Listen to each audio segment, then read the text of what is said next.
I'm delighted and somewhat humbled to have been invited by Rupert Lowe to serve as Restore Britain's national security spokesman. I think probably in British politics there is no greater responsibility than the preservation, protection, security and defence of the United Kingdom, the British people, our overseas territories and our interests both at home and abroad.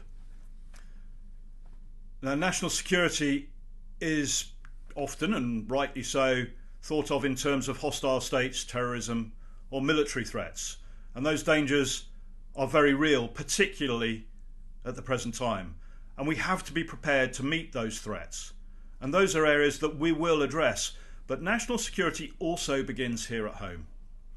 Every British citizen should be able to live in peace, to walk our streets without fear, and to be able to raise their families in safety, and to know that the law will protect them and will do so equally.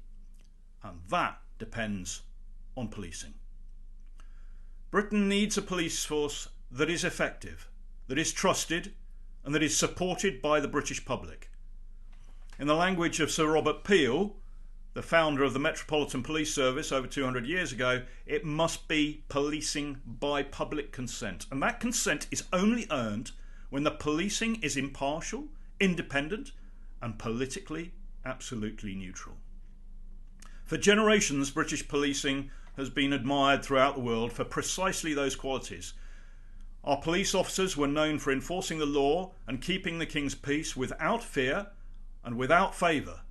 They exercised independent judgment under their authority as independent holders of the office of Constable, an office invested in them by the Crown with the duty to preserve life and property, prevent and detect crime, and bring offenders to justice. Over the past quarter of a century, however, a succession of legislative and institutional changes have progressively weakened those foundations on which British policing was built.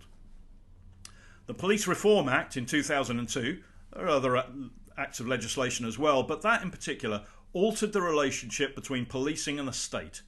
Police training was transferred increasingly afterwards into civilian academic institutions. New systems of governance and oversight and external influence have gradually then reduced the independence and the impartiality of policing and has encouraged greater responsiveness, police responsiveness, not just to the law, but to political campaigning and community pressures.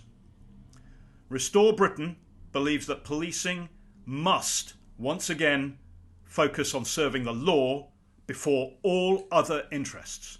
And that means returning to the principles established by Sir Robert Peel. It means restoring the independence of the office of Constable. It means rebuilding professional training within the police itself and ensuring that officers, police constables, are able to exercise their powers impartially, independently, with discretion and without any outside influence. And that is precisely what our plan, Restoring British Policing, is designed to achieve.